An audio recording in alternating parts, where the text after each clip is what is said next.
নমস্কাৰ এই ভিডিঅ'টোত আমি গুৱাহাটী ইউনিভাৰ্চিটিৰ আণ্ডাৰত বিএড এডমিশ্যন প্ৰচেছ সম্পৰ্কে ডিটেইলছত আলোচনা কৰিম। গতিকে যিসকলে গুৱাহাটী ইউনিভাৰ্চিটিৰ আণ্ডাৰত বিএড এডমিশ্যনৰ বাবে এন্ট্ৰেন্স এক্সামত বহিছিলে তেওঁলোকৰ বাবে এই ভিডিঅ'টো খুবেই ইম্পৰ্টেণ্ট হ'বলৈ গৈ আছে। গতিকে ভিডিঅ'টো শেষলৈ চাই যাব। এইখন গুৱাহাটী ইউনিভাৰ্চিটিয়ে বিএড এডমিশ্যন সম্পৰ্কে জাৰি কৰা এখন নটিফিকেশ্যন হয়। ইয়াত কৈছে the cut off marks to call for counselling is as flows.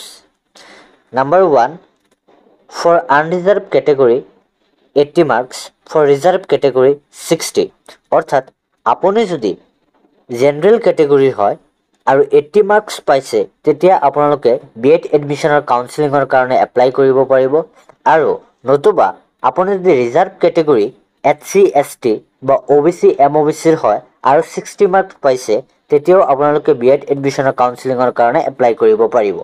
ইয়াতে আৰু দুখন পেজ দিয়া আছে য'ত GU এফিলিয়েটেড বিএড কলেজ অৰ্থাৎ গুৱাহাটী ইউনিভাৰ্চিটিৰ আণ্ডাৰত থকা BEd college and their intake capacity অৰ্থাৎ প্ৰত্যেকখন অনুষ্ঠানত কিমানটাকে চিট আছে সেই সম্পৰ্কে এখন লিষ্ট দিয়া আছে।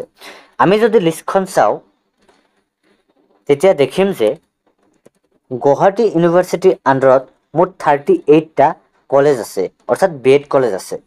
এই 38খন কলেজ মিলাই আপোনালোকৰ মুঠ কিমানটা চিট হ'ব 3450টা চিট আছে। অৰ্থাৎ গোটেই অসমত গুৱাহাটী ইউনিভাৰ্চিটিৰ আণ্ডাৰত 3450টা চিট আছে য'ত আপোনালোকে কি কৰিব পাৰিব এপ্লাই কৰিব পাৰিব আৰু এডমিশ্যন ল'ব পাৰিব। আমি এডমিশ্যন প্ৰচেছ সম্পৰ্কে ডিটেইলছলৈ যোৱাৰ আগতে গুৱাহাটী ইউনিভাৰ্চিটিৰ আণ্ডাৰত কিমান কেইখন চৰকাৰী কলেজ আছে সেই সম্পৰ্কে এক ধাৰণা লৈ লওঁ। গোটেই অসমত গুৱাহাটী ইউনিভাৰ্চিটিৰ আণ্ডাৰত মুঠ 7খন চৰকাৰী বিএড কলেজ আছে। লিষ্টখনৰ পৰা যদি আপোনালোকে চায় তেতিয়া দেখিব যে 15 নম্বৰ ডাইট শোণিতপুৰ যাৰ ইনটেক কেপাচিটি 50 এইখন এখন চৰকাৰী বিএড কলেজ হয়। 16 নম্বৰ ডাইট গোৱালপাৰা যাৰ intake capacity 50। 17 number DIET Mirza intake capacity 50। 19 number govt BT college Goalpara যাৰ intake capacity 100। 20 number govt Banikanta college of teachers education Lachit Nagar Guwahati যাৰ ইনটেক কেপাচিটি 50।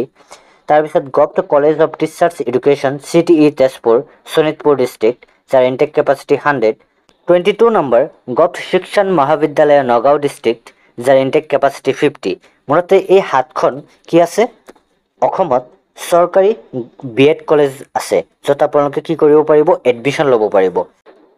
আপোনালোকৰ সুবিধাৰ্থে গুৱাহাটী ইউনিভাৰ্চিটিৰ আণ্ডাৰত থকা বিএড কলেজসমূহৰ যি লিষ্ট আছে এই লিষ্টখন PDF ফৰ্মেটত আমাৰ হোৱাটছআপ চেনেল নতুবা টেলিগ্ৰাম চেনেলত দি দিম।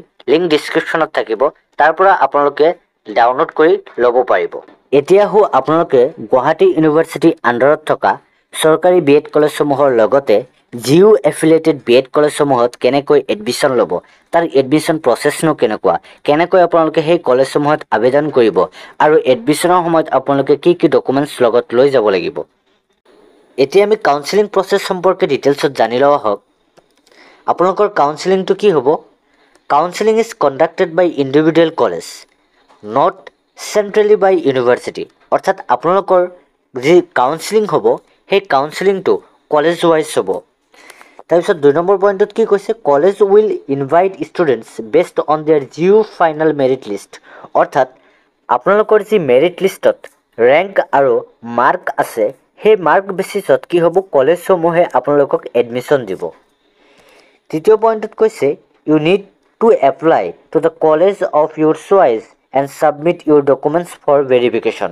অৰ্থাৎ আপোনালোকে নিজে কলেজ চইচ কৰি অৰ্থাৎ বাছনি কৰি এপ্লাই কৰিব লাগিব আৰু সেইমতে আপোনালোকে ডকুমেণ্টছ ছাবমিট কৰিব লাগিব। এতিয়া প্ৰশ্ন হ'ল যে আপোনালোকে কলেজনো কেনেকৈ বাছনি কৰিব বা কলেজ বাছনি কৰাৰ ক্ষেত্ৰত কি কৰিব লাগিব। আপোনালোকে এডমিশ্যনৰ বাবে বিভিন্ন কলেজসমূহৰ কি কৰিব লাগিব অনলাইন যিটো ৱেবছাইট আছে সেই ৱেবছাইটসমূহত ভিজিট কৰিব লাগিব। নতুবা কোনো কলেজে আপোনালোকক অফলাইনৰ নটিফিকেশ্যন দিব পাৰে, আপোনালোকে সেইবোৰ খবৰ ৰাখিব। এইখন বজালী টিচাৰ্ছ ট্ৰেইনিং কলেজৰ পৰা দিয়া এখন নটিফিকেশ্যন হয় য'ত কি আছে আপোনালোকে কেতিয়া ফৰ্ম দিব কেতিয়া আপোনালোকৰ মেৰিট লিষ্ট পাব্লিছ কৰিব কলেজ ৱাইজ সেই কলেজখনৰ পৰা কেতিয়া সেই মেৰিট লিষ্ট ৱাইজ আপোনালোকৰ এডমিশ্যন হ'ব, ৱেইটিং লিষ্টৰ কেতিয়া এডমিশ্যন হ'ব এই সম্পৰ্কে দিয়া আছে। আপোনালোকে এডমিশ্যন ল'বৰ বাবে 2-3খন কলেজ চিলেক্ট কৰি ল'ব আৰু সেই মৰ্মে আপোনালোকে কলেজৰ ৱেবছাইটসমূহ ভিজিট কৰি থাকিব। আপোনালোকৰ সুবিধাৰ্থে মই আপোনালোকে যদি আমাৰ টেলিগ্ৰাম চেনেলটোত নতুবা হোৱাটছআপ চেনেলটোত জইন কৰে তেতিয়া এইসমূহ কলেজৰ নটিফিকেশ্যন আমি আপোনালোকক দিবলৈ যত্ন কৰিম। এতিয়া আপোনালোকৰ কি কি ডকুমেণ্টছ লাগিব বা আপোনালোকে এডমিশ্যনৰ বাবে কি কি ডকুমেণ্টছ কলেজসমূহত লৈ যাব লাগিব। প্ৰথমতে আপোনালোকে GUBET CET অৰ্থাৎ কমন এণ্ট্ৰেন্স টেষ্টৰ যি এডমিট কাৰ্ড আছিলে সেই এডমিট কাৰ্ডখন লগত লৈ যাব লাগিব। দ্বিতীয়তে আপোনালোকে মেৰিট লিষ্ট অনুসৰি যি স্ক'ৰ কাৰ্ড পাইছে অৰ্থাৎ যি মাৰ্ক পাইছে আৰু যি ৰেংক পাইছে তাৰ এখন প্ৰুফ অৰ্থাৎ প্ৰমাণ পত্ৰ আপোনালোকে লৈ যাব লাগিব। দ্বিতীয়তে আপোনালোকে এজ প্ৰুফ হিচাপে মেট্ৰিকৰ এডমিট কাৰ্ড নতুবা আপোনালোকে বাৰ্থ চাৰ্টিফিকেটো লৈ যাব পাৰে। কোনো কলেজৰ পৰা আপোনালোকক হায়াৰ ছেকেণ্ডেৰীৰ যি মাৰ্কশ্বিট নতুবা চাৰ্টিফিকেটখনো খুজিব পাৰে, গতিকে আপোনালোকে সেইখনো লগত লৈ যাব। তৃতীয়তে আপোনালোকে এইখন মাষ্ট বি লগত লৈ যাব। গ্ৰেজুৱেশ্যনৰ মাৰ্ক চাৰ্টিফিকেট আৰু যি মাৰ্কশ্বিট আৰু যি চাৰ্টিফিকেট থাকে সেইখন আপোনালোকে লগত লৈ যাব লাগিব। তাৰপিছত আপোনালোকৰ যদি কাষ্ট চাৰ্টিফিকেট থাকে সেইখন লগত লৈ যাব। তাৰপিছত EWS নতুবা OBCৰ কাৰণে NCL যি চাৰ্টিফিকেট আছে সেই চাৰ্টিফিকেটখন আপোনালোকে কাৰেণ্ট ফাইনেন্সিয়েল ইয়াৰৰ হ'ব লাগিব আৰু সেইখন আপোনালোকে লগত লৈ যাব লাগিব।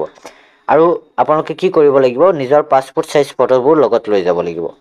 চ' যদি ভিডিঅ'টো ভাল পালে অনুগ্ৰহ কৰি লাইক, কমেণ্ট আৰু ছাবস্ক্ৰাইব কৰিব। থেংক ইউ ফৰ ৱাচিং।